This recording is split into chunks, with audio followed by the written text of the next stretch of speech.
તો વધુ સમાચાર આવી રહ્યા છે રાજકોટથી રામભાઈ મોકરિયાને લઈને સમાચાર આવી રહ્યા છે। તેઓ ખાસ કરીને પીએમ રૂમ ખાતે પહોંચ્યા। અગ્નિકાંડમાં લાપતા લોકોના પરિવારજનો સાથે તેઓએ વાતચીત કરી। ગુમ વ્યક્તિઓના સંબંધીઓને ખાસ કરીને સંબંધીઓ સાથે તેઓએ મુલાકાત કરી। મૃતકના સંબંધીઓ સાથે બંધ બારણે રામભાઈ મોકરિયાએ ચર્ચા કરી।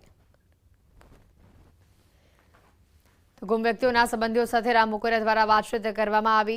રાજકોટથી આ દ્રશ્ય આપણે બતાવ્યા। અગ્નિકાંડ બાદ રામભાઈ મોકરિયા પીએમ રૂમ ખાતે પહોંચ્યા હતા। સાંસદ રામભાઈ મોકરિયાએ તમામ જે મૃતકોના પરિવારજનો છે તેઓની સાથે વાતચીત કરી હતી।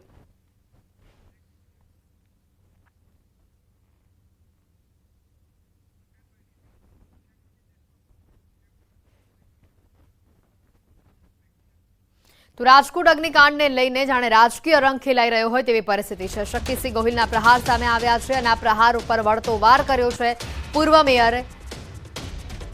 ફોટા જે ગેમ ઝોનના ન હોવાની વાત પૂર્વ મેયર દ્વારા કરવામાં આવી છે। શક્તિસિંહ ગોહિલે જે ફોટોઝ બતાવ્યા હતા આયોજકોને હું ઓળખતો નથી આ નિવેદન આપી પૂર્વ મેયર પ્રદીપ દવે। એફઆઈઆરમાં ઉચ્ચ અધિકારીઓનું નામ કેમ નથી તેવો કોંગ્રેસ દ્વારા આરોપ લગાવવામાં આવ્યો। દુઃખદ બાબતમાં રાજકીય રોટલા ન શેકવા જોઈએ આ વળતો જવાબ આપ્યો પ્રદીપ દવે।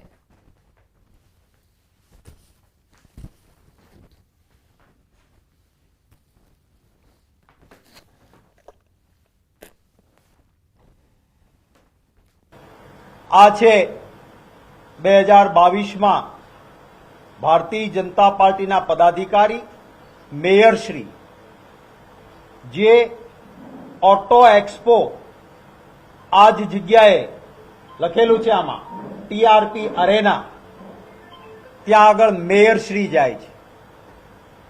આ ફોટો ટીઆરપી અરેનાના સોશિયલ મીડિયા ઉપર છે। મારો આજે ફોટો જે શક્તિભાઈએ જે વાયરલ કર્યો ત્યારે શક્તિભાઈએ જે ફોટો વાયરલ કર્યો સૌપ્રથમ એ અંગે હું સ્પષ્ટતા કરું છું। આ ફોટો એ ટીઆરપી ગેમ ઝોનમાં હું કોઈ ગેમમાં પાર્ટિસિપેટ થયો હોય કે ટીઆરપી ગેમ ઝોનમાં ગયેલો હોય એમનો આ ફોટો નથી।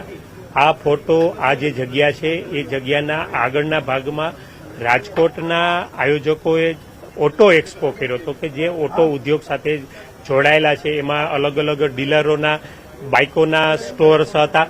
એ ઉપરાંત છે એ ઓઇલથી માંડીને કે ઓટો સાથે અલગ અલગ જે જોડાયેલી બાબતો છે એમનો એક્સપો હતો ને એ એક્સપોનું મને જ્યારે મેયર તરીકેની હું જવાબદારીમાં હતો એ વખતે નિમંત્રણ મળ્યું ત્યારે એ ઓટો એક્સપોમાં ને એ પણ આમનાથી આગળની જે જગ્યા છે ત્યાં હું છે એ પાર્ટિસિપેટ એમાં થયેલો હતો। એમનો આ ફોટો છે ત્યારે આ બાબતને ટીઆરપી ગેમ સાથે જોડવી બાબત હું દુઃખદ ગણું છું। કારણ કે જ્યારે સંવેદના હોય આવી દુઃખદ બાબત હોય ત્યારે તમારે રાજકીય રોટલા ન શેકવા જોઈએ। સાથે જ કોઈ આમના આયોજકોને હું વ્યક્તિગત ઓળખતો પણ નથી, એમની સાથે ક્યારેક કોઈ ટેલિફોનિક વાત પણ મેં ક્યારેય કરેલી નથી કે મારે એમની સાથેનો કોઈ પરિચય પણ નથી। ત્યારે માત્ર રાજકીય સાથે આ સ્વરૂપ છે એ જોડી એ ખૂબ દુઃખદ છે। કારણ કે આ વખતે સરકાર છે એ જ્યારે ચોક્કસ કામગીરી કરી રહી હોય જે બાળકોએ જે માતા પિતાએ જે બાળકો ગુમાવ્યા છે એ સ્વાભાવિક છે હજુ એમને આજે સિવિલ હોસ્પિટલને એ બધી બાબતોમાં છે એ હોય ત્યારે આમને રાજકીય સ્વરૂપ આપવું એ ખૂબ નિમ્ન કક્ષાની હું વાત માનું છું ને આવી વાત છે આજે કોઈ ગંભીર બાબત સાથે જોડવી એ પણ યોગ્ય નથી। રાજકોટ પૂર્વ મંત્રી અરવિંદ રૈયાણી સાથે ખાસ વાતચીત કરવામાં આવી। કોંગ્રેસ પ્રદેશ અધ્યક્ષ શક્તિસિંહ ગોહિલના આક્ષેપ પર પ્રતિક્રિયા લેવામાં આવી। શક્તિસિંહ ગોહિલ અને કોંગ્રેસ અગ્નિકાંડ મામલે રાજકારણ કરી રહી છે તેવું રૈયાણીનું નિવેદન સામે આવ્યું। આવો વધુ શું કહીએ તેઓને સાંભળીએ। અને વાત કરું શક્તિભાઈની અને કોંગ્રેસની તો આમાં સીધી રીતે કે આડી રીતે એકે રીતે રાજકારણ ન કરવું જોઈએ। આ ઘટના એ ટાઈપની છે કે દુઃખ વ્યક્ત કરવા વાળી ઘટના છે। રાજકારણ કરવા માટેની ઘણી બધી જગ્યાઓ છે, અહીંયા રાજકારણ કરવું જોઈએ। આ ગેમ ઝોનની અંદર હું ક્યારેય ગયો જ નથી। બાજુમાં એક્સપો હતો, મોટર બાઇક એક્સપો, એની અંદર અમને આમંત્રણ આપ્યું હતું, એમાં અમે ગયા હતા 2022ની અંદર। એટલે ગેમ ઝોન એ સીધી રીતે કે આડી રીતે એકે રીતે અમારે કોઈ લેવા દેવા નથી। જે ઘટના બની છે એ નિંદનીય ઘટના છે। જે પરિવાર ઉપર આફત આવી છે એને ભગવાન આ શક્તિ આપે સહન કરવા માટેની, અને જે લોકોના મૃત્યુ થયા છે એને હું શ્રદ્ધાંજલિ આપું છું। રાજકોટ અગ્નિકાંડ બાદ સુરત શહેર જિલ્લા કોંગ્રેસે જિલ્લા કલેક્ટરને આવેદનપત્ર પાઠવ્યું છે. રાજકોટની અતિ ભયાનક ઘટના બાદ સુરત શહેર જિલ્લા કોંગ્રેસ દ્વારા રાજ્યપાલ અને હાઈકોર્ટના ન્યાયાધીશ પાસે ઘટનાની તપાસ કરવાની માંગ કરી છે. ઉપરાંત શહેરમાં ચાલતા ગેમ ઝોન અને ક્લાસીસની પણ તપાસ કરવાની માંગ કરવામાં આવી છે. સુરતમાં પણ અગાઉ આ પ્રકારની ઘટના બની ચૂકી છે. પ્રશાસનની બેદરકારીના કારણે આ પ્રકારની ઘટનાઓ વારંવાર બને છે.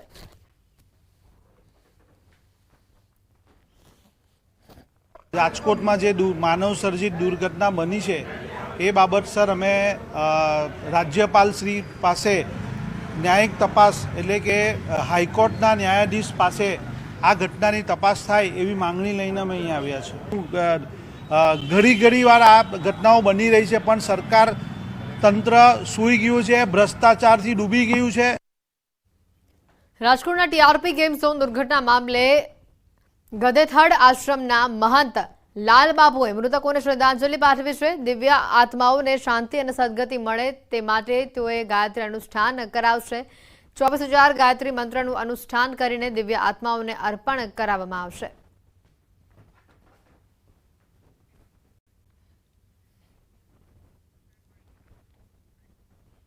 બનાસકાંઠાના ધાનેરામાં ઉપાશ્રય અને જિનાલય બનાવવા અંગે વિવાદ છેડાયો છે. ધાનેરામાં ઉપાશ્રય અને જિનાલય બંને બનાવવાના હતા. જો કે શિલાન્યાસ થઈ ગયા બાદ અચાનક જ જૈન સમાજના ભક્તોમાં બહુ મોટો વિવાદ છેડાયો અને જેથી જિનાલય અને ઉપાશ્રયની જગ્યા પર માત્ર ઉપાશ્રયનું જ કામ ચાલુ થતા 14 સાધ્વીજી મહારાજ ઉપવાસ ઉપર ઉતર્યા હતા. જો કે અચાનક જ માત્ર ઉપાશ્રય જ કેમ બનાવવામાં આવી રહ્યું છે અને ત્યાં ટ્રસ્ટ મંડળ જો બરાબર કામ કરતું હતું તો જૂના ટ્રસ્ટ મંડળને વિશ્વાસમાં લીધા વગર નવું ટ્રસ્ટ કેમ બનાવવું પડ્યું? આ સમગ્ર મામલે વિવાદ છેડાયો છે. જૈન સમાજમાં વિવાદ સર્જાતા ધાનેરાના ધારાસભ્યએ પણ સ્થળ ઉપર પહોંચી બંને પક્ષો વચ્ચે સમાધાનની વાત કરી હતી.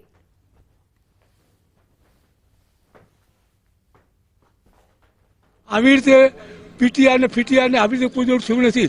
જાજમ જે નક્કી કરે ઠરાવ થાય એના ઉપરથી બધો વહીવટ ચાલે છે. હવે અત્યારે આ વિવાદ ઊભો થયો છે પણ ખરેખર આ વિવાદ આટલા વર્ષોથી ક્યાં ગયા હતા અને હવે અત્યારે બધું સત્તા માટે બધું તોફાન મોડ્યું છે. એ મહેરબાની કરીને એક જ વાત છે, રોજના ઝઘડા ન મટે એટલા માટે અમારા સંઘે નક્કી કર્યું કે આપણે ડેરાસર અલગ બનાવીએ તો રોજની માથાકૂટ મટી જાય. અમે કોઈ પણ હિસાબે ત્યાં જિનાલય બને એના માટેની મહેનત કરીએ છીએ અને એ લોકો ન કરવા દે, નથી કરવા દેતા એટલા માટે કરીને અમારે અહીંયા આગળ ધરણા પર બેસવું પડ્યું છે, ઉપવાસ પર બેસવું પડ્યું છે. આ બાબત છે સાહેબ. અત્યારે કાયદેસરના ટ્રસ્ટીઓ કાયદેસરની પરમિશન લઈને આ જગ્યા પર ઉપાસનનું નિર્માણ કરી રહ્યા છે. તો આવી રીતે એમાં અડચણો ઊભી કરવી અને એને કામ અટકાવવું તે કોઈ રીતે યોગ્ય નથી. વડોદરાના ભાયલીમાં મોનાલિસા લેક વ્યૂમાં ચોરીનો બનાવ સામે આવ્યો છે અને આખી ઘટના સીસીટીવીમાં કેદ થઈ છે. ચડી બનિયાનધારી ગેંગે સોસાયટી બાનમાં લીધી. 2 ઘરના સભ્યો ચારધામ યાત્રા પર ગયા અને ચડી બનિયાનધારી ટોળકી ત્રાટકી હતી. ચોરો લોખંડનું આખું લોકર માથા પર ઉચકીને લઈ ગયા. સિક્યુરિટી ગાર્ડ હરકતમાં આવતા ચોર હુમલો કરવા ગાર્ડની પાછળ દોડ્યા. ટોળકીએ સિક્યુરિટી ગાર્ડ પર પણ પથ્થરમારો કર્યો હોવાનું સામે આવ્યું. એક ચોર માથા ઉપર લોકર લઈને ભાગ્યું અને બીજા તેને રક્ષણ આપતા નજરે પડ્યા.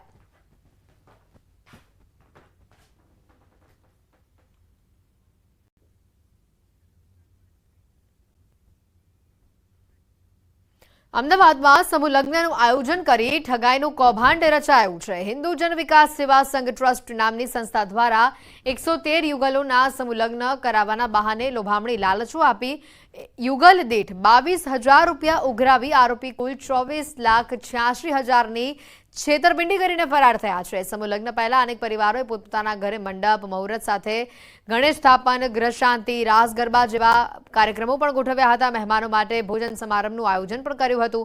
જોકે સમૂહ લગ્નના નામે ઠગાઈ થઈ હોવાની વિગતો સામે આવ્યા બાદ પોલીસ હરકતમાં આવી હતી અને સમૂહ લગ્નના આયોજક સામે ગુનો નોંધી પોલીસે તપાસ હાથ ધરી છે. રાજકોટથી, ભાવનગરથી, મારા ગામ પાંડવરાથી બધા મારા મહેમાનો મારા મોરસિયાથી આવ્યા છે. બધા કેટલા આવ્યા છો?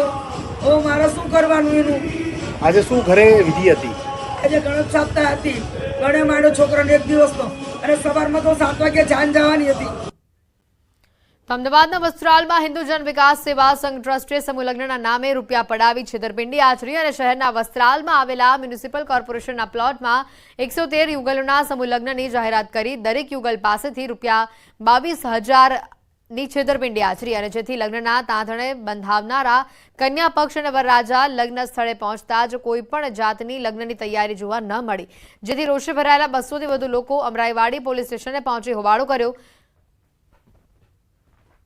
મારા સમૂહ લગ્ન હતા વસ્ત્રાલમાં. મેં અમરાઈવાડીમાં 22,000 ભર્યા હતા.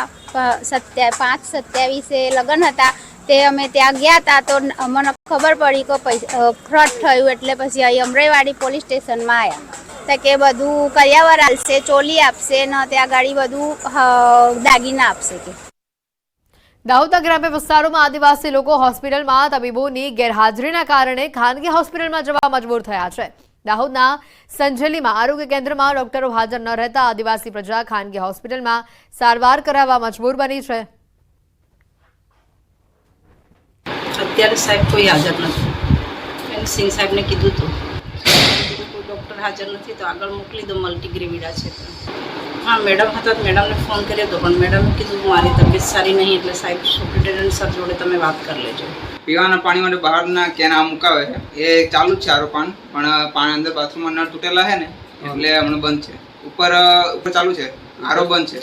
દવાખાનામાં દર્દીઓની મુલાકાત લીધી ત્યારે ખરેખર લાખોના ખર્ચે બિલ્ડિંગ બનાવેલું છે, પણ ત્યાં ડૉક્ટર હાજર નથી અને ડૉક્ટર વારંવાર રજા પર ઉતરી જાય છે અને ત્યાંનો સ્ટાફ અત્યારે આજના દિવસે 2 સ્ટાફ હાજર છે અને સ્ટાફ હાજર રહેતા નથી. અને દવાખાનામાં કોઈ દર્દી ઓચિંતા આવે છે ત્યારે એમને બહાર ધકેલી મૂકવામાં આવે અને કાં તો પ્રાઇવેટ દવાખાનામાં મોકલી દે છે.